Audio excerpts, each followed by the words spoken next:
മലയാളത്തിലെ ആദ്യത്തെ ബൈബിൾ പദ്യരൂപത്തിലാണ് എഴുതപ്പെട്ടത്. അത് എഴുതിയ മഹാൻ ആരാണെന്ന് അറിയാമോ? ശ്രേഷ്ഠ ഭാഷയായ മലയാളത്തിലെ ആദ്യത്തെ വിലാപകാവ്യം എഴുതിയ വ്യക്തി അറിയാമോ? അറിയില്ലെങ്കിൽ ക്രിസ്ത്യാനിയായ നമ്മൾ അറിയണം. ഇങ്ങനൊരു മഹാൻ നമ്മുടെ ഈ കേരളത്തിൽ മാർത്തോമ ക്രിസ്ത്യാനികൾക്കും മലയാള ഭാഷയ്ക്കും, ക്രിസ്ത്യാനികൾക്ക് എന്നതിലുപരി മലയാള ഭാഷയ്ക്കും അനന്യമായ സംഭാവനകൾ നൽകി മൃതിയടഞ്ഞ വിവരം മാർത്തോമ നസ്രാണികളായ നമ്മൾ എത്ര പേർക്കറിയാം? ഇദ്ദേഹത്തെ കരുതിക്കൂട്ടി മറന്നു കളയുന്ന കേരള ജനത മാപ്പ് പറയേണ്ടതല്ലേ?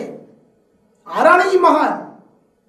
പ്രിയപ്പെട്ട സഹോദരങ്ങളെ, 1732 മാർച്ച് 20 മരണമടഞ്ഞ അർണോസ് പാതിരി എന്ന വ്യക്തിയാണ് ഇദ്ദേഹം. അദ്ദേഹം ജനിച്ചത് കേരളത്തിലൊന്നുമല്ല. അദ്ദേഹം ജനിച്ചത് ജർമ്മനിയിൽ 1681 ഓസ്റ്റർകാപ്പൻ എന്ന സ്ഥലത്താണ്. അവിടെ നിന്ന് മിഷൻ പ്രവർത്തനത്തിന് വേണ്ടി അദ്ദേഹം ഇന്ത്യയിലേക്ക് വന്നു. 1700 കേരള മണ്ണിൽ അദ്ദേഹം കടന്നു വരുമ്പോൾ അദ്ദേഹത്തിൻ്റെ കൂടെ അദ്ദേഹത്തെ കൊണ്ടുവന്ന ബീവറച്ചൻ കപ്പലിൽ വെച്ച് അസുഖബാധിതനായി മരണപ്പെട്ടു. എന്നിട്ട് അദ്ദേഹം കേരള മണ്ണിൽ കാലുകുത്തി ഇവിടെ വന്ന് അമ്പഴക്കാട്ട് വന്ന് ഈശോസഭ വൈദികനായി പട്ടം സ്വീകരിക്കുകയും തുടർന്ന് കേരളത്തിൽ അങ്ങിങ്ങോളം മിഷൻ പ്രവർത്തനം ചെയ്ത് നീണ്ട 30 വർഷത്തോളം തൃശ്ശൂർ രൂപതയിലെ വേലൂർ എന്ന ഇടവകയിൽ ആ ഇടവക സ്ഥാപിച്ച് അവിടെ ദേവാലയം നിർമ്മിച്ച് അവിടെ കാവ്യസഭരിയുമായി ജീവിച്ച ഒരു മഹാനാണ് അർണോസ് പാതിരി. പ്രിയപ്പെട്ട സഹോദരങ്ങളെ, ആബേലച്ചൻ നമുക്ക് കുരിശിന്റെ വഴി തരുന്നതിന് മുമ്പ് ഇവിടെയുള്ള മാർത്തോമ നസ്രാണികൾ പാടിയിരുന്ന കുരിശിന്റെ വഴി എന്തായിരുന്നു? മലയാളത്തിൽ എഴുതപ്പെട്ട ബൈബിൾ ഇല്ലാത്ത കാലത്ത് കേരളത്തിലെ സുറിയാനി ക്രിസ്ത്യാനികൾ പിശീത്ത ബൈബിൾ സുറിയാനി ഭാഷയിൽ ബൈബിൾ വായിച്ചിരുന്ന കാലത്ത് എഴുത്തും വായനയും അറിയാത്ത മലയാളികൾക്ക് വേണ്ടി പദ്യരൂപത്തിൽ പാടി നടക്കുന്നതിന് വേണ്ടി ബൈബിളിൻ്റെ എല്ലാ ഇതിവൃത്തവും സംഗ്രഹിച്ചുകൊണ്ട് കാവ്യരൂപത്തിൽ എഴുതിയ കൃതിയാണ് പുത്തൻപാന. അതായിരുന്നു കുരിശിന്റെ വഴിക്കും നമ്മൾ പാടിയിരുന്നത്. അതായിരുന്നു നമ്മുടെ ആദ്യകാലത്തെ സമൂഹം മാർത്തോമ നസ്രാണികൾ മരണമടഞ്ഞ വ്യക്തികളുടെ ഭവനങ്ങളിൽ പാടിയിരുന്നത്. നമ്മളതൊക്കെ മറന്നുപോയി. നമ്മൾ ഈ വ്യക്തിയെ മനസ്സിലാക്കണം. കേരളത്തിലെ മാർത്തോമ നസ്രാണികൾക്കിടയിൽ ഒരിക്കലും മറക്കാൻ പാടില്ലാത്ത, ചരിത്രം മായ്ച്ചു കളയാൻ പാടില്ലാത്ത, എപ്പോഴും ഓർമ്മയിലുണ്ടാകേണ്ട ഒരു പേരാണ് അർണോസ് പാതിരിയും അദ്ദേഹം എഴുതിയ പുത്തൻപാനയും. അമ്മ കന്യാമണി തൻ്റെ നിർമ്മല ദുഃഖങ്ങളിപ്പോൾ നന്മയാലേ മനസ്സുറ്റു കേട്ടുകൊണ്ടാലും. ഈ ഒരു കവിത കേൾക്കാത്തവരുണ്ടാവില്ല, ഈ കവിത പാടാത്ത ക്രിസ്ത്യാനികളും ഉണ്ടാവില്ല. ഇത് എഴുതിയ വ്യക്തി ഒരു മലയാളിയല്ല, ഇതെഴുതിയ വ്യക്തി ഒരു ജർമ്മൻ പാതിരിയാണ്. ഇദ്ദേഹമാണ് ഈ കവിത എഴുതിയെന്ന് പറഞ്ഞാൽ നമ്മൾ അത്ഭുതപ്പെടുകയില്ലേ? പ്രത്യേകിച്ച് എഴുതിയ കാലഘട്ടം 1700കളിലും 1730കളിലും ഇടയിൽ ഇദ്ദേഹം എഴുതിയ കവിതയാണിത്. ഈ കവിത എഴുതുവാനായി ഇദ്ദേഹത്തിന് ഒരു പശ്ചാത്തലമുണ്ട്. ആ പശ്ചാത്തലം നമ്മൾ തിരിച്ചറിയണം. തുഞ്ചത്ത് രാമാനുജൻ എഴുത്തച്ഛൻ രാമായണം കിളിപ്പാട്ട് എഴുതിയപ്പോൾ, ജ്ഞാനപ്പാന പൂന്താനം എഴുതിയപ്പോൾ ഇതുപോലൊരു കവിത മലയാളിക്കില്ലല്ലോ എന്ന് മനസ്സിലാക്കി പച്ച മലയാളത്തിൽ എഴുതിയ കവിതയാണിത്. ഇതിനുവേണ്ടി അദ്ദേഹം എടുത്ത സ്ട്രെയിൻ എന്താണെന്ന് അറിയാമോ? ഭാഷ പഠിച്ച്, ഭാഷയ്ക്ക് വ്യാകരണം ഉണ്ടാക്കി, തർജ്ജമ ചെയ്ത് ഇദ്ദേഹം പഠിച്ച് ഉണ്ടാക്കിയ ഒരു കവിതയാണ്. അത് ചെറിയൊരു കവിതയല്ല. 13 അധ്യായങ്ങളുള്ള പുത്തൻപാന എന്ന കൃതിയിലെ ഉമ്മാട് ദുഃഖം എന്ന 12ാം പാദത്തിലെ വരികളാണ് ഈ പാടിയത്. ദ്വിതീയാക്ഷര പ്രാസം ഇല്ലെങ്കിൽ കവിതയാകില്ലെന്ന് പറയുന്ന ഒരു കാലഘട്ടത്തിൽ മലയാളികൾ ഈ കവിത കണ്ടുകൊണ്ട് മലയാള ഭാഷയിലെ പ്രമുഖന്മാരൊക്കെ ഇതൊക്കെ അന്നത്തെ കാലത്ത് നിരാകരിച്ചു. പക്ഷേ മാർത്തോമ നസ്രാണികളെ സംബന്ധിച്ചിടത്തോളം ഈ കവിത മലയാളിക്ക് കിട്ടിയ നിധിയായിരുന്നു.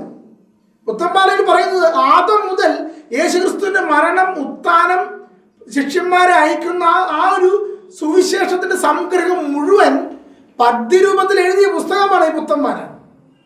പ്രിയപ്പെട്ട സഹോദരങ്ങളെ, ബൈബിൾ ഇല്ലാത്ത കാലത്ത് നമുക്കറിയാം, എഴുത്തും വായനയും അറിയാത്ത ഒരു ജനതയ്ക്ക് ബൈബിൾ തർജ്ജമ ചെയ്ത് മലയാളത്തിൽ എഴുതി കൊടുത്തിട്ട് എന്ത് കാര്യം? ഇവിടെയുള്ള ആരും തന്നെ എഴുത്തും വായനയും ഇല്ലാത്തത് കൊണ്ട് ഗദ്യരൂപത്തിൽ എഴുതിയ നോവലുകൾ വായിക്കുന്നില്ല. പിന്നെ എന്തിനാണ് ഒരു നോവലോ ഗദ്യപുസ്തകം എഴുതിയിട്ട് കാര്യം? ഇത് മനസ്സിലാക്കിയിട്ട് അർണോസ് പാതിരി ചെയ്യുന്നത് എന്താണെന്നറിയാമോ? മലയാളികൾ ഇവിടെ കവിതകൾ പാടും, ശ്ലോകങ്ങൾ പാടും. അത് മനസ്സിലാക്കിയിട്ട് ബൈബിളിൻ്റെ ഇതിവൃത്തം മുഴുവൻ ഒരു കവിതാ രൂപത്തിൽ ജ്ഞാനപ്പാന പോലെ, രാമായണം കിളിപ്പാട്ട് പോലെ പുത്തൻപാന എഴുതി മലയാളത്തിന് നൽകി. ഇദ്ദേഹമൊക്കെ കേരളത്തിൽ ജീവിക്കുന്നതിന് പകരം യൂറോപ്പിലെങ്ങാനും ജീവിച്ചിരുന്നെങ്കിൽ ഷേക്സ്പിയറെ പോലെ അറിയുമായിരുന്നു. പക്ഷെ കേരളം അദ്ദേഹത്തെ മറന്നു. കാരണം അദ്ദേഹം ഒരു പാതിരിയായി പോയി. നമ്മൾ എത്ര പേർ 1ാം ക്ലാസ് മുതൽ 12ാം ക്ലാസ് വരെ കുട്ടികളെ പഠിപ്പിക്കുമ്പോൾ മലയാള പാഠപുസ്തകത്തിൽ ഇങ്ങനൊരു മഹാന്റെ കവിത വായിച്ചിട്ടുണ്ട്? പുത്തൻപാല മാത്രമല്ല അദ്ദേഹം എഴുതിയിട്ടുള്ളത്. നമ്മൾ അറിയണം, ഉമ്മാട ദുഃഖം, ചതുരന്ത്യം, നരകപർവം, ജനോപർവം എന്ന് പറയുന്നൊരു സാമൂഹിക കൃതി. ഇത് മാത്രമല്ല, നിഘണ്ടു, അതുപോലെ ഇദ്ദേഹം എഴുതിയ വ്യാകരണ ഗ്രന്ഥങ്ങൾ, ഇതൊക്കെ മലയാളത്തിനും യൂറോപ്യൻസിനും മലയാള ഭാഷയെ അവർക്ക് മുമ്പിൽ തുറന്നിട്ട വാതിലാണ്. പൗലോസ് പാതിരിയും മറ്റുള്ളവരും മിഷണറിമാരും മലയാളത്തെ പഠിക്കുവാൻ വേണ്ടി സഹായിച്ച ആദ്യത്തെ ഗ്രന്ഥങ്ങളാണ്. സംസ്കൃതം മലയാളം നിഘണ്ടു അദ്ദേഹം തുടക്കം കുറിച്ചു. അതിന് വ്യാകരണം ശരിയാക്കി. ഇതൊക്കെ ചെയ്തത് മലയാളിയല്ല. സംസ്കൃതം മലയാളം നിഘണ്ടു വ്യാകരണം ശരിയാക്കിയത് അർണോസ് പാതിരിയായിരുന്നു. പ്രിയപ്പെട്ട സഹോദരങ്ങളെ, നമ്മൾ ഇന്ന് അന്വേഷിച്ചാൽ 1800 ആരോ എഴുതിയ ഒരു വിലാപകാവ്യത്തെയാണ് മലയാളത്തിൽ ആദ്യത്തെ വിലാപകാവ്യം എന്ന് പറഞ്ഞ് പറയാറുള്ളത്. എന്നാൽ പുത്തൻപാലയിലെ ഉമ്മാട ദുഃഖം എന്ന് പറയുന്നത് ഒരു അമ്മ തൻ്റെ പുത്രനെ, പരിശുദ്ധ കന്യകാമറിയം ഈശോയെ മടിയിൽ വെച്ചുകൊണ്ട് പാടുന്ന ദുഃഖകാവ്യം. ആ ദുഃഖകാവ്യം ഒരു വിലാപകാവ്യമാണ്. മലയാളത്തിൽ എഴുതപ്പെട്ട ആദ്യത്തെ വിലാപകാവ്യം. അതിനു മുമ്പ് ഒരു മലയാളത്തിൽ ഒരു വിലാപകാവ്യവും എഴുതിയിട്ടില്ല. നമുക്കറിയാം, അതിനു മുമ്പുണ്ടായിരുന്ന മണിപ്രവാള പ്രസ്ഥാനമായിരുന്നു. മലയാളം, പച്ച മലയാളം തിരിഞ്ഞു വന്നിട്ടുണ്ടായിരുന്നില്ല. ഈ ഒരു ഉമ്മാട ദുഃഖം എന്ന് പറയുന്ന വിലാപകാവ്യം ഇന്ന് മലയാള സാഹിത്യപരമായി എത്ര പേർക്കറിയാം? മലയാള സാഹിത്യത്തിന് നൽകിയ അനുപമമായ അദ്ദേഹത്തിൻ്റെ കൃതികളാണവയെല്ലാം. ഇനി നമ്മുടെ മാർത്തോമ നസ്രാണികൾക്കിടയിലുള്ള വിഷയം മനസ്സിലാക്കണം. മാർത്തോമ നസ്രാണികൾക്കിടയിൽ ഇത്തരം ഗ്രന്ഥങ്ങൾ പാടില്ല എന്ന് പറഞ്ഞുകൊണ്ട് ഉദയംപേരൂർ സൂനകദോസിൽ ഒരു നിയമം തിട്ടൂരം പുറപ്പെടുവിച്ചിരുന്നു. 1599 ഉദയംപേരൂർ സൂനകദോസ് കൂടുകയും അന്നൊരു മെനസിസ് പിതാവിന്റെ നേതൃത്വത്തിലുള്ള അന്നത്തെ സിനഡിന്റെ തീരുമാനമനുസരിച്ച് മലയാളത്തിലെ, കേരളത്തിലെ മാർത്തോമ നസ്രാണികൾക്ക് പാട്ടുപാടാനോ പാട്ടെഴുതുവാനോ നൃത്തം ചെയ്യുവാനോ യാതൊരുവിധ അവകാശവുമില്ല. കലയെ പൂർണ്ണമായും മാർത്തോമ നസ്രാണികളിൽ നിന്ന് അകറ്റി. എന്താ കാരണം എന്നറിയാമോ? അവർ അതിൽ പറയുന്നതിന് പ്രധാനപ്പെട്ട കാരണം ഉണ്ടായിരുന്നു. ആ കാലഘട്ടങ്ങളിൽ മണിപ്രവാള പ്രസ്ഥാനമായിരുന്നു ഇവിടെ ഉണ്ടായിരുന്നത്. മണിപ്രവാള പ്രസ്ഥാനം അച്ചിസ്തുതികളാൽ നിറഞ്ഞിരുന്നു. അച്ചിസ്തുതികൾ എന്ന് പറഞ്ഞാൽ നായർ സ്ത്രീകളുടെ സ്തുതികളാൽ, സ്തുതിവർണ്ണനകളാൽ നിറഞ്ഞിരുന്നു. അശ്ലീല കാവ്യങ്ങളായതുകൊണ്ട് ക്രിസ്ത്യാനികൾ പാടില്ലെന്ന് പറഞ്ഞുകൊണ്ട് മലയാള ഭാഷയിലെ കാവ്യമേഖല ക്രിസ്ത്യാനികൾക്ക് നിഷിദ്ധമാക്കി. മാത്രമല്ല, അന്നത്തെ നൃത്തരൂപങ്ങൾ, മോഹിനിയാട്ടമായാലും അതുപോലെ മറ്റു നൃത്തങ്ങളായാലും അവയെല്ലാം അശ്ലീലമായ നൃത്തങ്ങളായതുകൊണ്ട് ആ നൃത്തങ്ങളും കേരളത്തിലെ മാർത്തോമ നസ്രാണികൾക്ക് അത് നിഷിദ്ധമാക്കി. ഈ ഒരു കാലഘട്ടത്തിലെ 1599 1700 ഇടയിലുള്ള ഒരു നൂറ്റാണ്ട് മാർത്തോമ നസ്രാണികൾ കലയിൽ നിന്നും സാഹിത്യത്തിൽ നിന്നും എന്നേക്കുമായി അകന്നു നിൽക്കുമ്പോൾ അദ്ദേഹം അർണോസ് പാതിരി ഇവിടെ കടന്നു വന്നപ്പോൾ യൂറോപ്പിലെ കവിതയുടെയും കഥയുടെയും എല്ലാം മേഖല വ്യക്തമായി അറിയാവുന്ന, അതെങ്ങനെ സുവിശേഷ മൂല്യങ്ങൾക്ക് നൽകണമെന്ന് അറിയാവുന്ന അദ്ദേഹം ഇവിടെ വന്നത് മെനേസിസ് പിതാവ് പറയുന്ന പോലെ യൂറോപ്യൻ കൾച്ചർ അടിച്ചേൽപ്പിക്കാനായിരുന്നില്ല. മറിച്ച് ഇവിടെ വന്ന് മലയാളം പഠിച്ച്, സംസ്കൃതം പഠിച്ച് മലയാളികൾക്ക് വേണ്ടി മലയാളത്തിൽ ബൈബിൾ കാവ്യരൂപത്തിൽ എഴുതുകയാണ് ചെയ്തത്. ഇതാണ് അദ്ദേഹത്തിൻ്റെ പ്രത്യേകത. മറ്റു മിഷണറിമാരിൽ നിന്ന് വ്യത്യസ്തമായി ഇദ്ദേഹത്തെ വ്യത്യസ്തനാക്കുന്ന ഘടകമെന്ന് പറയുന്നത് കേരളത്തിൽ വന്ന് കേരള രീതിയിൽ ജീവിച്ച് കേരളത്തിൻ്റെ തനിമ മനസ്സിലാക്കി കേരളത്തിലെ ക്രിസ്ത്യാനികൾക്ക് വേണ്ടി അല്ലെങ്കിൽ മലയാള ഭാഷയ്ക്ക് വേണ്ടി ഇദ്ദേഹം പ്രവർത്തിച്ചു എന്നുള്ളതാണ്. ഇദ്ദേഹം 1700 കേരളത്തിൽ വന്ന് അമ്പഴക്കാട് എന്ന സ്ഥലത്ത് സമ്പാളൂർ അവിടെ പഠിച്ച് അതിനുശേഷം കോഴിക്കോട് മെത്രാൻ്റെ കീഴിൽ സെക്രട്ടറിയായി പ്രവർത്തിച്ച് അദ്ദേഹം തെക്കൻ മേഖലകളിലെ കേരളത്തിൻ്റെ തെക്കൻ മേഖലകളിലെ പുത്തൻചിറ, കുറുവിലങ്ങാട് പോലെയുള്ള സ്ഥലങ്ങളിലെല്ലാം ഇടവക വികാരിയാകാൻ കടന്നു ചെന്നപ്പോൾ അവിടെയുള്ള മാർത്തോമ ക്രിസ്ത്യാനികൾ അദ്ദേഹത്തെ അവിടെ നിന്ന് ഓടിപ്പിച്ചു. ഒരു കുർബാന പോലും ചൊല്ലാൻ സമ്മതിക്കാതെ പറഞ്ഞു വിട്ടു. അതിന് കാരണമുണ്ട്. അതിന് കാരണം ഇതാണ്. 1653 കൂനം കുരിശ് സത്യം ചെയ്തുകൊണ്ട് കേരളത്തിലെ മാർത്തോമ ക്രിസ്ത്യാനികൾ ഒരു സത്യം ചെയ്തിരുന്നു. സന്തതിയുള്ളിടത്തോളം കാലം സമ്പാളൂർ പാതിരിയുമായി യാതൊരു ബന്ധവും ഉണ്ടായിരിക്കുന്നതല്ല. സമ്പാളൂർ പഠിച്ചിറങ്ങിയ അർണോസ് പാതിരിയെ അതുകൊണ്ട് തന്നെ അവിടെയുള്ളവർ അംഗീകരിക്കില്ലെന്ന് പറഞ്ഞുകൊണ്ട് പുറന്തള്ളി. ഇങ്ങനെ പുറന്തള്ളിയ അദ്ദേഹം തൃശ്ശൂർ രൂപതയുടെ ഇന്നത്തെ തൃശ്ശൂർ രൂപതയുടെ ഭാഗത്തേക്ക് കടന്നു വന്ന് പാലയൂരിൽ നിന്ന് പിരിഞ്ഞു വന്ന മറ്റംപള്ളി, അതായത് മറ്റുമിടവക, മറ്റേ പള്ളി എന്നതാണ് മറ്റംപള്ളിയായി മാറിയത്. അതിന് കീഴിലുള്ള വേലൂർ എന്ന സ്ഥലത്ത് അദ്ദേഹം പോയി താമസിച്ചു. വേദന സംഹാരിയായി അദ്ദേഹത്തിന് നല്ല വേദനയുള്ളതുകൊണ്ട് വേദന സംഹാരിയായി കഞ്ചാവിൽ നിന്ന് മരുന്ന് നിർമ്മിക്കാമെന്നുള്ളത് കൊണ്ട് പാലക്കാട് മേഖലയിൽ നിന്ന് വരുന്ന കഞ്ചാവിൻ്റെ വിപണന കേന്ദ്രം, അത് മെഡിസിൻ വാല്യൂ ആയാലും മറ്റു പല വാല്യൂ ആയാലും അതിന് കിട്ടുന്നൊരു സ്ഥലമായിരുന്നു വേലൂർ എന്ന സ്ഥലം. അവിടെ അദ്ദേഹം വന്ന് താമസിക്കുകയും അദ്ദേഹം ഒരു ഇടവക പടുത്തുയർത്തുകയും ചെയ്തു. ആ ഇടവകയുടെ വലിപ്പം എന്ന് പറയുന്നത് ഭാരതപ്പുഴ അതിർത്തിയിൽ നിന്നാണ്. ചേലക്കര, എരുമപ്പെട്ടി, വടക്കാഞ്ചേരി ഫൊറാനകളെല്ലാം ഇന്ന് ആ വേലൂർ ഫൊറാനയിൽ നിന്ന്, വേലൂർ പള്ളിയിൽ നിന്ന് പിരിഞ്ഞുപോയ ഫൊറാന പള്ളികളാണ്. അതായത് 10-35ഓളം പള്ളികൾ അമ്മപ്പള്ളിയായിരുന്നു വേലൂർ എന്ന് പറയുന്ന ഇന്നത്തെ അദ്ദേഹം സ്ഥാപിച്ച ഇടവക എന്ന് പറയുന്നത്. അദ്ദേഹം അവിടെ സഭാ സമൂഹത്തെ സ്ഥാപിക്കുകയും ഒരു ദേവാലയം നിർമ്മിക്കുകയും ചെയ്തു. ആ ദേവാലയത്തിന് പ്രത്യേകതയുണ്ട് പ്രിയപ്പെട്ട സഹോദരങ്ങളെ. അന്നത്തെ കാലഘട്ടങ്ങളിലെല്ലാം മിഷണറിമാർ വന്ന് യൂറോപ്യൻ രീതിയിലുള്ള ദേവാലയങ്ങൾ പണിയാൻ ശ്രമിക്കുമ്പോൾ അർണോസ് പാതിരി അന്ന് പണിത് എന്താണെന്നറിയാമോ? കേരളത്തിൻ്റെ തച്ചുശാസ്ത്രപരമായ രീതിയിലുള്ള ഒരു ദേവാലയം ക്രിസ്ത്യാനികൾക്ക് വേണ്ടി പണിത് മാതൃക കാണിച്ചു. 4 കെട്ട്, അതുപോലെ പടിപ്പുര, 2 പടിപ്പുരകൾ, അതുപോലെ അർണോസ് പാതിരി കൊച്ചു ഭവനം, അതുപോലെ ഇലച്ചാർത്തുകൾ കൊണ്ട് പെയിന്റ് ചെയ്തിട്ടുള്ള അൽത്താര, അതുപോലെ അതിൽ തൻ്റെ ഈശോ സഭാ വൈദികരുടെ തലവനായ സ്ഥാപിച്ച ഇഗ്നീഷ്യസ് ലയോളയുടെ ചിത്രം. ഇങ്ങനെയുള്ളൊരു ദേവാലയമാണ് അദ്ദേഹം അവിടെ സ്ഥാപിച്ചത്. ഈ ദേവാലയം സ്ഥാപിക്കുന്നതിന് പിന്നിൽ ചരിത്രമുണ്ട്. സ്ഥലം ലഭിക്കുന്നതിന് വേണ്ടി അദ്ദേഹം അന്നത്തെ രാജാക്കന്മാരോട് അപേക്ഷിക്കുകയും അന്ന് രാജാക്കന്മാരെല്ലാവരും തന്നെ അങ്ങനെ ക്രിസ്ത്യാനികളൊരു പള്ളി പണിയുണ്ടെന്ന് പറഞ്ഞുകൊണ്ട് അതിനൊരു നോ പറഞ്ഞ സമയത്ത് ആ കാലഘട്ടങ്ങളിൽ അന്നവരുണ്ടായിരുന്ന പെരുവിക്കാട്ട് എന്ന് പറയുന്ന ഒരു നായർ കുടുംബത്തിലെ ഒരു വ്യക്തി, ആ വ്യക്തിയുമായി അദ്ദേഹം പരിചയപ്പെടുകയും അദ്ദേഹത്തിൽ നിന്ന് പ്രാർത്ഥന ലഭിച്ചത് ഫലമായി പെൺകുട്ടികളില്ലാത്ത നായർക്കൊരു പെൺകുട്ടി ജനിക്കുകയും ചെയ്തു. നായർ സമുദായത്തിന് പ്രത്യേകത അനുസരിച്ചിട്ട് അവരുടെ തറവാട് അടുത്ത തലമുറയിൽ കൈമാറി പോകുന്നത് തായ് വഴി പാരമ്പര്യത്തിലാണ്. പെൺകുട്ടി ഇല്ലാത്തത് കൊണ്ട് തൻ്റെ തറവാട് അന്യം നിന്ന് പോകും, തനിക്കൊരു പിൻതലമുറ ഉണ്ടാവുകയില്ലെന്ന് പറയുന്ന അദ്ദേഹത്തിന് അർണോസ് പാതിരി പ്രാർത്ഥനയുടെ ഫലമായി ഒരു പെൺകുഞ്ഞ് ജനിക്കുകയും ആ ഒരു സന്തോഷത്തിന് വെങ്ങിലശ്ശേരി എന്ന് പറഞ്ഞൊരു സ്ഥലം അദ്ദേഹത്തിന് വിട്ടുകൊടുക്കുകയും ചെയ്തു.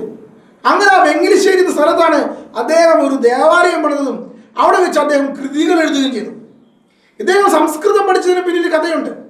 സംസ്കൃത പണ്ഡിതന്മാർ അദ്ദേഹത്തെ ഒരു സായിപ്പിനെ കണ്ടപ്പോൾ, അത് പൂച്ചക്കണ്ണുള്ള ഒരു വ്യക്തിയെ കണ്ടപ്പോൾ പരിഹസിച്ചുകൊണ്ട് ഇങ്ങനെ പാടി, ഗണപതി വാഹന രിപുനയന എന്ന്. ഗണപതി വാഹനം എന്ന് പറഞ്ഞാൽ ഗണപതിയുടെ വാഹനം എലി, എലിയുടെ രിപു ശത്രു, അത് പൂച്ച, നയന എന്ന് പറഞ്ഞാൽ കണ്ണ്. ഗണപതി വാഹന രിപുനയന എന്ന് പറഞ്ഞാൽ പൂച്ചക്കണ്ണ എന്ന് മുഖത്ത് നോക്കി വിളിച്ചപ്പോൾ അദ്ദേഹം തിരിച്ച് സംസ്കൃതത്തിൽ മറ്റൊരു വരി അങ്ങോട്ട് പാടി, ദശരഥ നന്ദന ദൂതമുഖ എന്ന്. ദശരഥൻ നന്ദനൻ എന്ന് പറഞ്ഞാൽ ദശരഥന്റെ പുത്രൻ ശ്രീരാമൻ, ശ്രീരാമന്റെ ദൂതൻ ഹനുമാൻ, ഹനുമാനിന്റെ മുഖ, അതായത് കുരങ്ങു മുറ എന്നാണ് അദ്ദേഹം തിരിച്ചു വിളിച്ചത്. ഇങ്ങനെ തിരിച്ചു വിളിച്ചപ്പോൾ അദ്ദേഹത്തിന്റെ സംസ്കൃത പാണ്ഡിത്യത്തിലുള്ള ആ അഭിമാനം കൊണ്ട് അദ്ദേഹത്തെ സംസ്കൃതം പഠിപ്പിക്കുകയും അങ്ങനെ സംസ്കൃതത്തിലും മലയാളത്തിലും തൻ്റെ ഭാഷയിലും ലത്തീനിലുമെല്ലാം നല്ല അവഗാഹം ലഭിച്ചപ്പോൾ അദ്ദേഹം കൃതികൾ എഴുതി മലയാള ഭാഷയ്ക്ക് നൽകി, മലയാള ഭാഷയെ സമ്പുഷ്ടമാക്കി. അപ്പം നമ്മളിത് വസ്തുത മനസ്സിലാക്കണം. എന്തുകൊണ്ടാണ് ക്രിസ്ത്യാനികൾ, മാർത്തോമ ക്രിസ്ത്യാനികൾ അർണോസ് പാതിരിയെ തള്ളിപ്പറഞ്ഞത്? അദ്ദേഹം സമ്പാളൂർ പാതിരി ആയതുകൊണ്ടും സമ്പാളൂർ പഠിച്ചു വളർന്നതായതുകൊണ്ടും അങ്ങനെയുള്ള ഒരു സമ്പാളൂർ പാതിരിയുമായി മാർത്തോമ ക്രിസ്ത്യാനികൾക്ക്, കേരള ജനതയ്ക്ക് ഒരു പങ്കും വേണ്ട എന്ന് പറഞ്ഞുകൊണ്ട് അദ്ദേഹത്തെ പാതിരി എന്ന് പറഞ്ഞുകൊണ്ടാണ്, പാതിർവാദ ഭരണത്തിലുള്ള വ്യക്തിയായതുകൊണ്ട് പാതിരി എന്ന് പറഞ്ഞുകൊണ്ടാണ് അർണോസ് പാതിരി അന്ന് തള്ളിക്കളഞ്ഞത്. എന്നാൽ അദ്ദേഹം ചെയ്ത പ്രവൃത്തി എന്താണ്? മാർത്തോമ നസ്രാണികൾക്കിടയിൽ പ്രവർത്തിച്ചുകൊണ്ട് മാർത്തോമ നസ്രാണിയെ മാറിക്കൊണ്ട് അദ്ദേഹം മാർത്തോമ നസ്രാണികൾക്ക് വേണ്ടി മലയാള ഭാഷയിൽ കവിത എഴുതുകയും മാർത്തോമ നസ്രാണികൾക്കിടയിൽ സംസ്കാരമനുസരിച്ചുള്ള ദേവാലയം പണിയുകയും ചെയ്തു എന്നുള്ളതാണ് അദ്ദേഹത്തെ ശ്രേഷ്ഠമാക്കുന്നത്. എന്നാൽ പ്രിയപ്പെട്ട സഹോദരങ്ങളെ, വേലൂരിലുണ്ടായിരുന്ന ഒരു സമൂഹം തീർച്ചയായും സന്തതികളോടത്തോളം സമ്പാളൂർ പാതിരിയുമായി യാതൊരു ബന്ധവും ഉണ്ടായിരിക്കില്ലെന്ന് പറഞ്ഞതിൻ്റെ പാരമ്പര്യമുള്ള ഇവർ അർണോസ് പാതിരിയെ വധിക്കുവാൻ തീരുമാനിച്ചു. ഇങ്ങനെ അർണോസ് പാതിരിയെ വധിക്കാൻ ശ്രമിച്ചതിൻ്റെ ഫലമായി അവർ മദ്യപിച്ചുകൊണ്ട് കള്ള് ഷോപ്പിൽ വെച്ച് പറയുന്ന ഒരു ചർച്ച അവിടെയുള്ള കള്ളു ഷാപ്പിലുള്ള ഒരു സ്ത്രീ കേൾക്കുകയും ആ സ്ത്രീ അർണോസ് പാതിരിയുടെ രഹസ്യത്തിൽ വന്ന് ഈ ഒരു വിവരം പറയുകയും ചെയ്തു. ഇപ്രകാരം ഈ വിവരം പറഞ്ഞപ്പോൾ അർണോസ് പാതിരി എന്ത് ചെയ്തെന്നറിയാമോ? വാഴപ്പിണ്ടി കൊണ്ട് തൻ്റെ ഒരു രൂപമുണ്ടാക്കി കട്ടിലിൽ കിടത്തി കമ്പിളി കൊണ്ട് മൂടി അദ്ദേഹം അന്ന് രാത്രി തന്നെ കുതിരപ്പുറത്ത് വേലൂരിൽ നിന്ന് സ്ഥലമിടുകയും പഴുവിൽ എന്ന സ്ഥലത്ത് അഭയം പ്രാപിക്കുകയും ചെയ്തു.